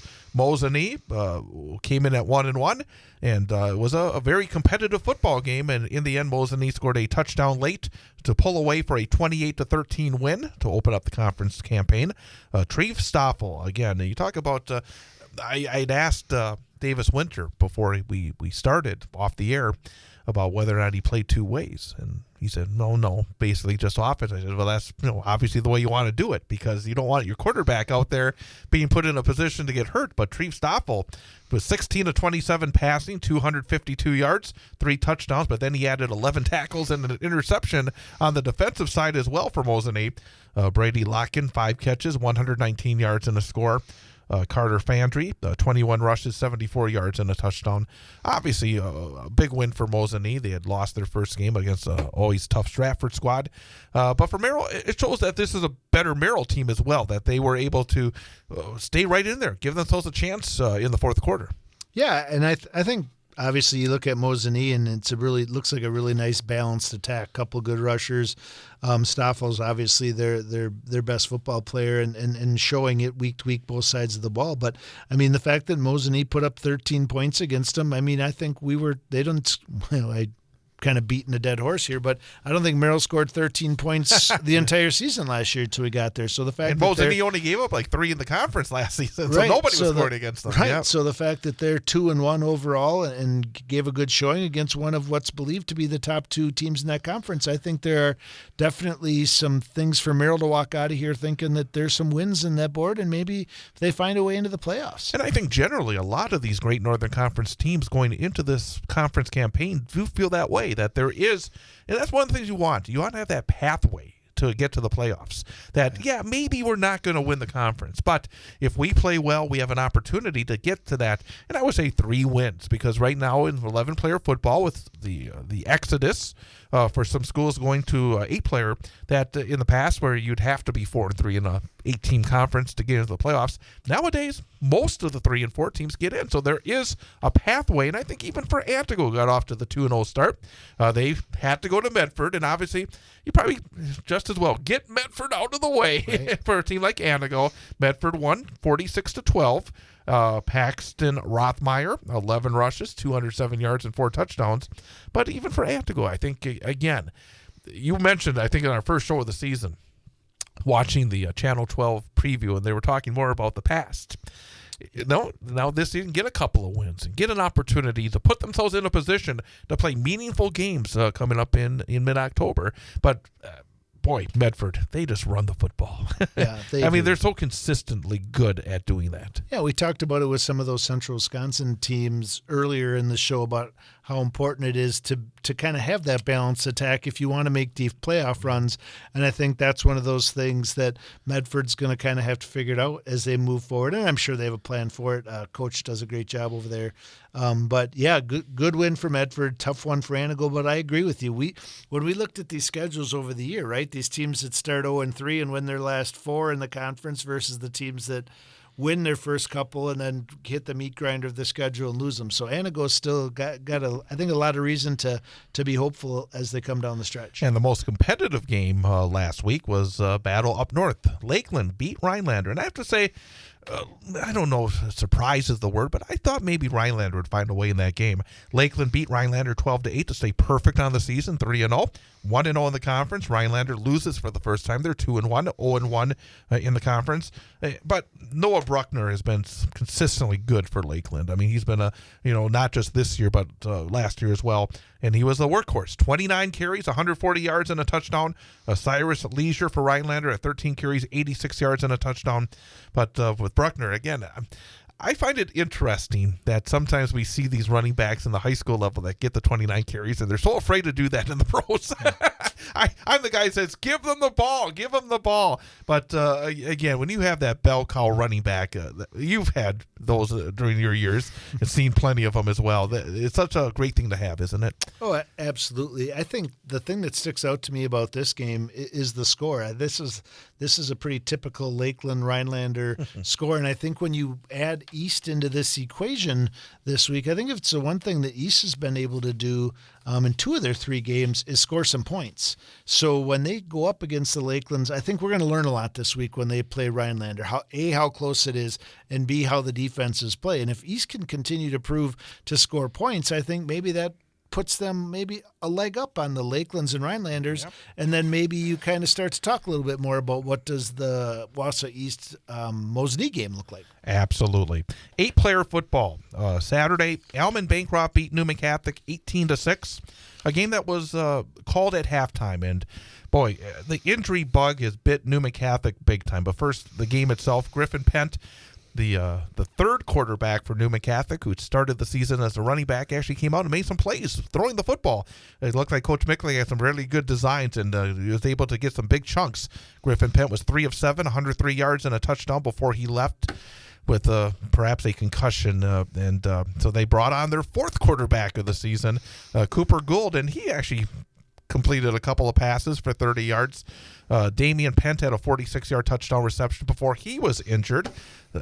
Emmett Stiles from Alman Bancroft was 12 of 18, 197 yards, 2 touchdowns, 2 picks, had 12 rushes for 83 yards. So again, number one, and I was there, and I'm gonna talk for a moment here. I'm gonna let you sit back because Alman Bancroft apparently was a little upset about this. Well, frankly, Alman Bancroft has some issues of their own they have to deal with. There's been some problems when Newman has gone there over the years. And again, this is just me talking. This is not on behalf of Newman Catholic. But they apparently complained about this ending. Newman was missing 3 players to begin with a roster of under 20 players. They added 3 more injuries in that first half as well. At least 4 of them are 2-way starters. They were at the point where it was getting to the point where you want to save your season. And that's what they're trying to do here, save their season. So, again, Coach Mickling wanted to continue. There were some statements made by Alman Bancroft which caused an issue. So, again, it was about safety for those young men, and they played hard, they battled, but in the end, they needed to be, for lack of a better term, protected. And for the rest of the season, they don't want to be forfeiting it. We've seen this over the last 4 years. So, again, for Alman Bancroft, I think, from what I've heard, to complain about it, my editorial comment, I think they were in the wrong. I think being there, watching, knowing what the injury situation was for Newman, I don't think they did anything wrong in this situation. But that's just my comment on the game. And also, they came out so shorthanded, getting to their 3rd quarterback, their 4th quarterback, and they were right there until the 3 extra injuries came in the 2nd quarter. So, again, hopefully Newman Catholic will get into a portion of their schedule where they're able to maybe get a little healthier, but also maybe not. I mean, Alman Bancroft has some big kids on that team, physical football team, and it was a shame that the game had to be called at the end of the first half. But again, I just wanted to put that out there. I have a microphone. I'm going to use it once in a while, so again, Elman Bancroft, I was not impressed with them complaining about it. But yeah, I think the key to remember in all of it is that player safety plays a huge role. I think in this regard, I think most people familiar with the game understand it. I think it might even play a bigger role in 8-man. It's true in 11-man too, but I think in 8-man, the reason you're playing 8-man is because your roster's more limited in your program from a numbers standpoint. And I think when you get to your sometimes second, but for sure when you get to your third and fourth, not only are you playing somebody who might have lesser ability, but probably kids who also are less physically developed, maturity-wise, age-wise, grade-wise, whatever it might be. So if decisions are made based on player safety, I think it's important that everybody keeps that in mind and respects that. And to me, the irony of the whole thing is we've walked down a path during and post-COVID where games get canceled, moved, rescheduled, forfeited at the drop of a hat. It's frustrating. Happens for a lot of different reasons. More often than not, it happens the week of or the day before a game is even played. So to be in the middle of a game where circumstances kind of led to this and other options were considered but not not implemented, whatever the case might be. It's a tough situation. It sounds to me like the best decision was made for the safety and the well-being of the kids, and hopefully Newman gets healthy and is able to bounce back and kind of have some success with their schedule moving forward. Exactly. Athens fell to Flambeau 46-20. Evan Purcell for Athens had 92 yards rushing and a touchdown. Kyle Schreiner added 70 yards on the ground as well for Athens, who are now 0-2 on the season. We're going to come back in 1 minute and look ahead. Big matchups coming up, and we'll talk about the week number 4 matchups straight ahead in 1 minute. This is the Big High School Sports Show on 98.9 WXCO. Coming off a conference opening win last week, the Marathon High School football team looks to make it 2 in a row in the CWC Large. But it won't be easy as the Red Raiders play host to Amherst. Hear all the exciting action live on the Sports 2 stream of BullFallsRadio.com and on the Civic Media app, starting with the pregame show at 6:35 and the opening kickoff at 7 p.m. The game will also air on delay following the Wausau West DC Everest game on 98.9 WXCO. Marathon Football on WXCO is brought to you by Marathon Park City, Four Seasons Screen Printing, Brickners of Little Chicago, County Materials, the People's State Bank, Marathon Cheese, the Dirks Group, Marathon Family Dentistry, the Marathon Athletic Club, Fisher Transportation, Morgan Sand and Gravel, Rip Falls Fabrication, and BS Taxidermy. Marathon hosts Amherst in high school football Friday on the Sports 2 stream of BullFallsRadio.com and the Civic Media app starting at 6:40 and on tape delay following the West game on 98.9 WXCO.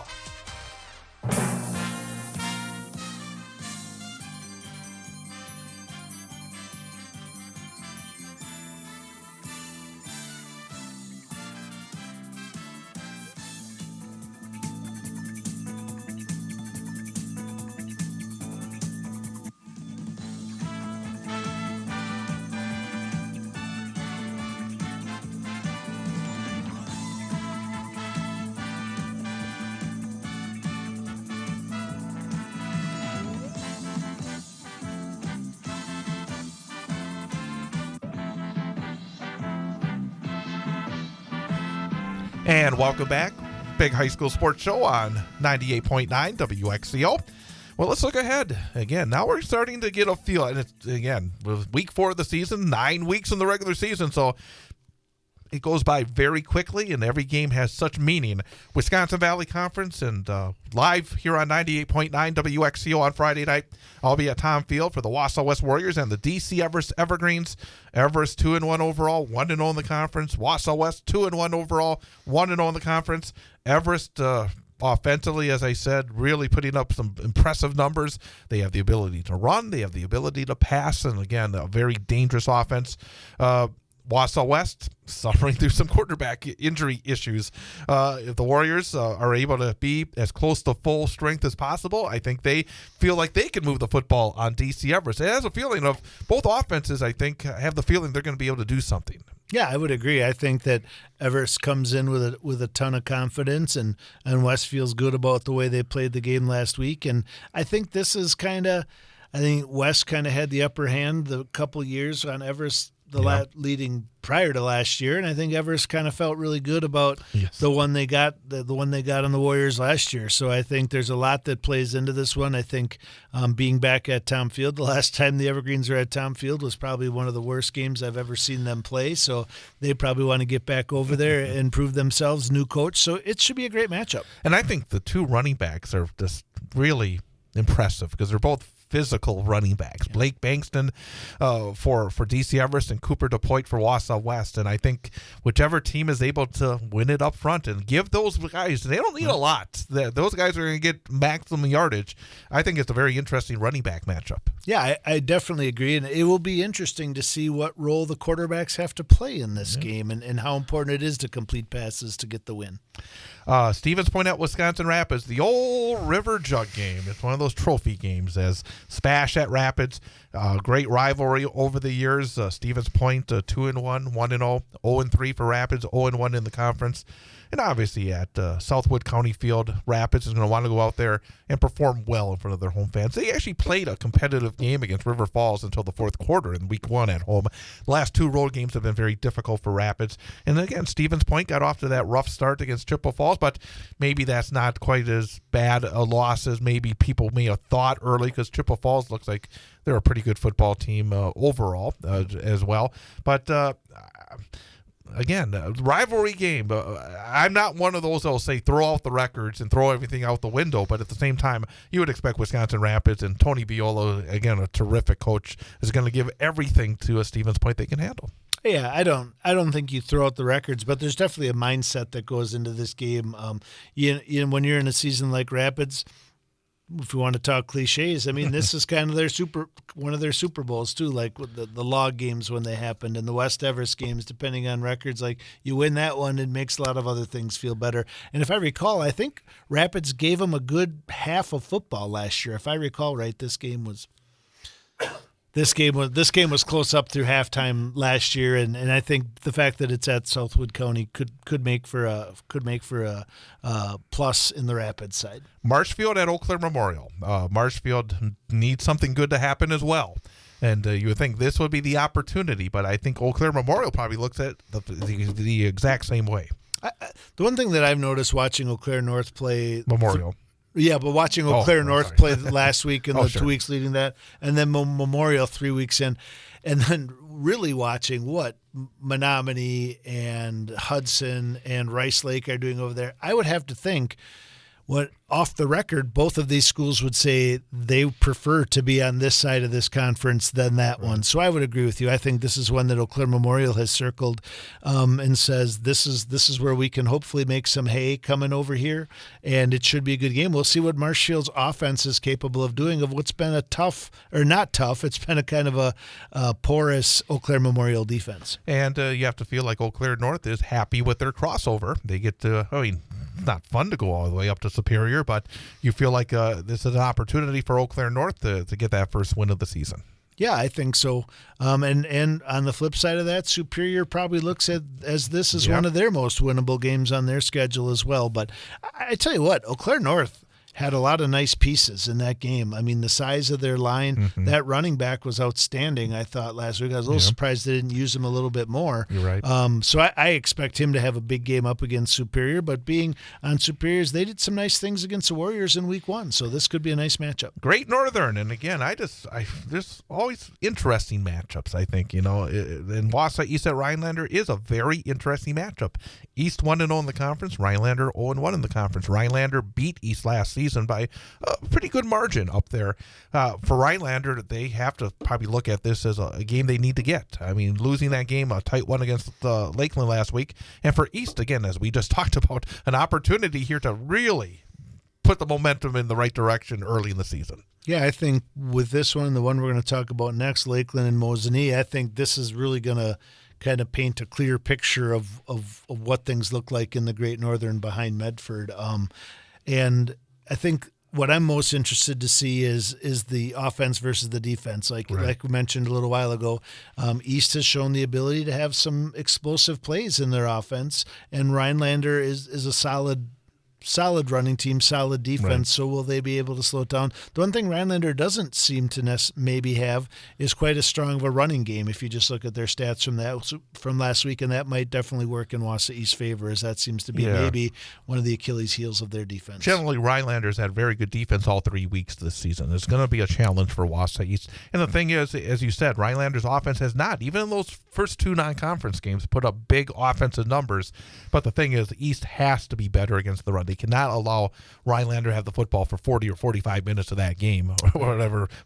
Not 45, but no, anywhere from 30 to 35 minutes of that football game, and expect to win, because at the end they'll just get wore down and make it a very difficult finish in that game. So yeah. And as you said, East, if they get big plays, they better score points, because, again, they're not really known as a team that's going to grind it out. So, again, I think, in a sense, it's going to come down to East slowing down that run game. I really think that more than anything else in that football game.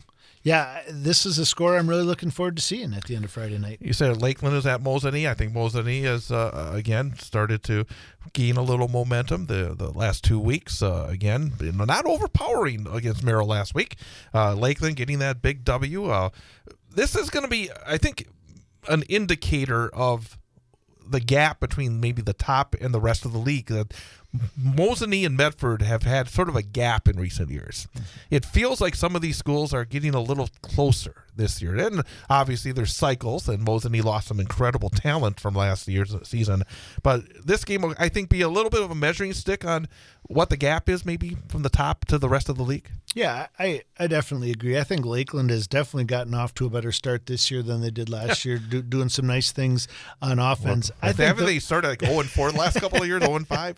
I think the fact that this game's in Mosinee, and Mosinee has a little momentum after last week, and probably the better quarterback, the better maybe overall program where they're at right now. I think the nod maybe goes to Mosinee in this one, but I think there's a lot to be learned from those 2 games. Let me ask you a quick question. Mosinee's got natural grass. Wausau West has natural grass. East has natural grass.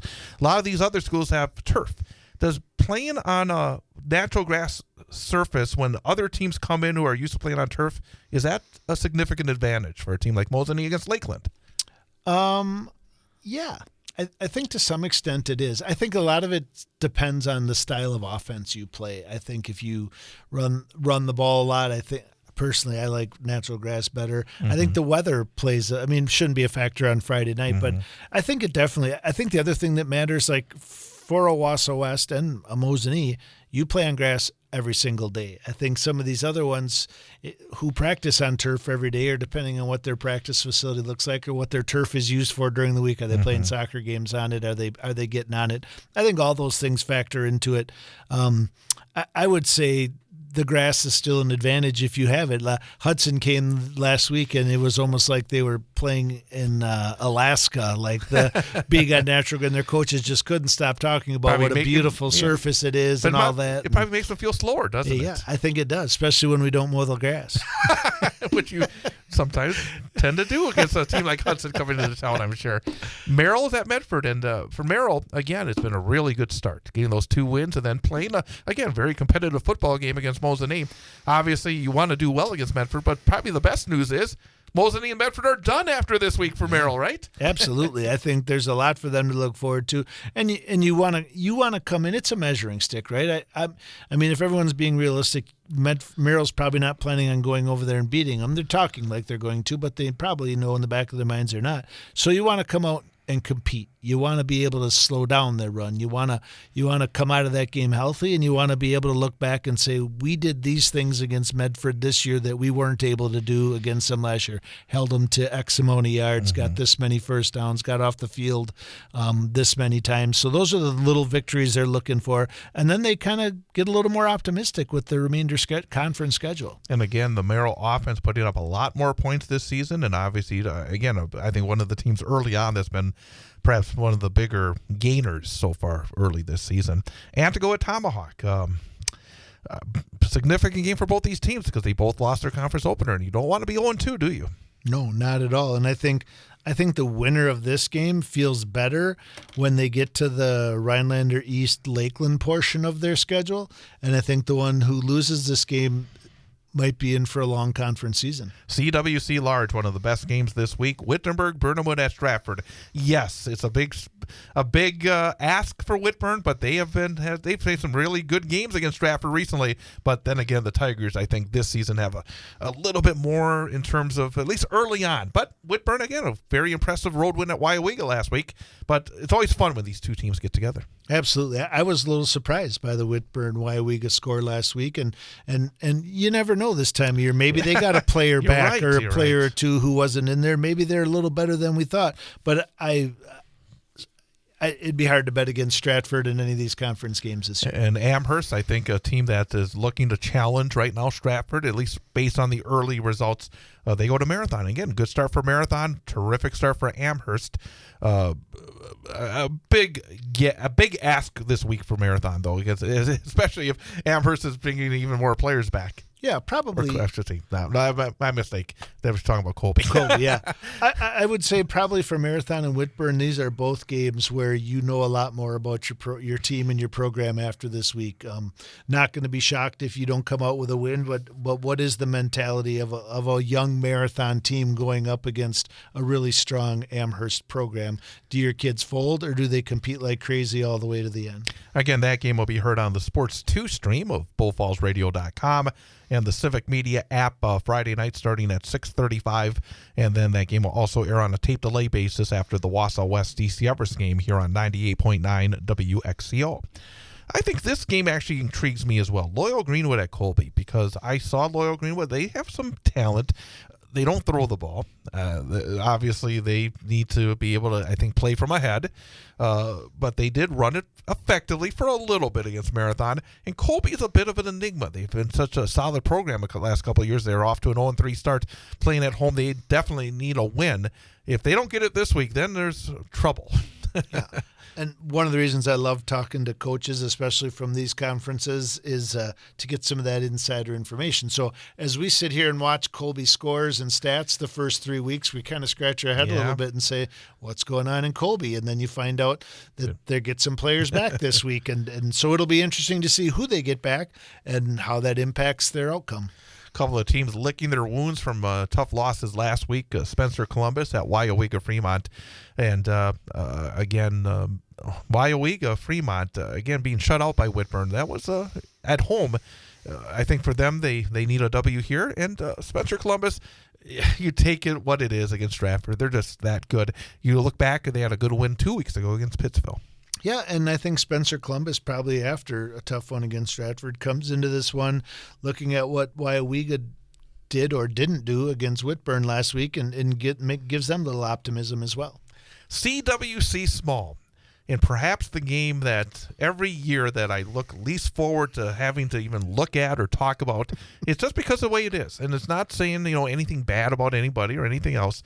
It's just I feel for Rochelle. They've had a couple of tough weeks. They had a great first week winning against Manawa. And then they've been shut down the last 2 weeks by fairly significant margins.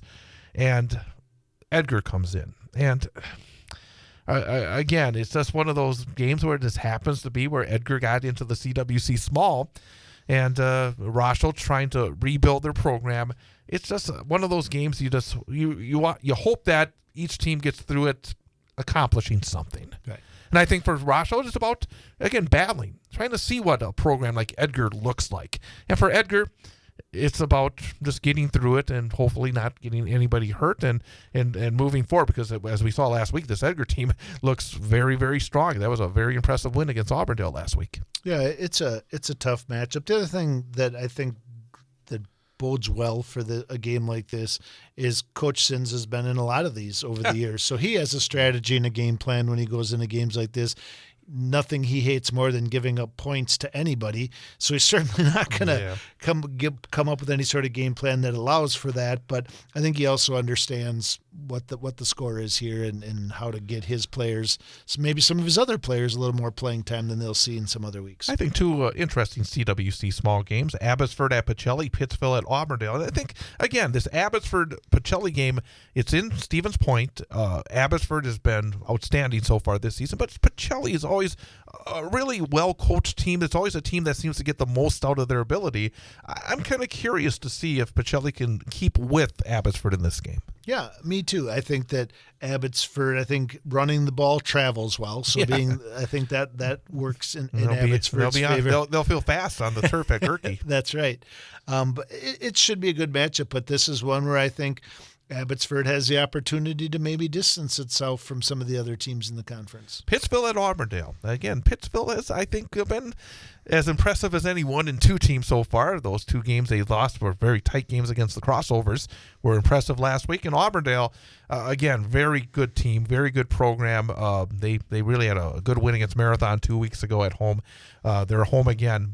I'm curious to see if Pittsville can keep it close like they did in those first 2 weeks. Yeah, and does Auburndale maybe do to Pittsville what Edgar did to Auburndale last week after they had a tough loss against Stratford? Does Auburndale lick its wounds a little bit and try to get healthy and try to get back on the right track and give Pittsville all it can handle? And Iowa Scandinavia will try to get that running game back to full roar.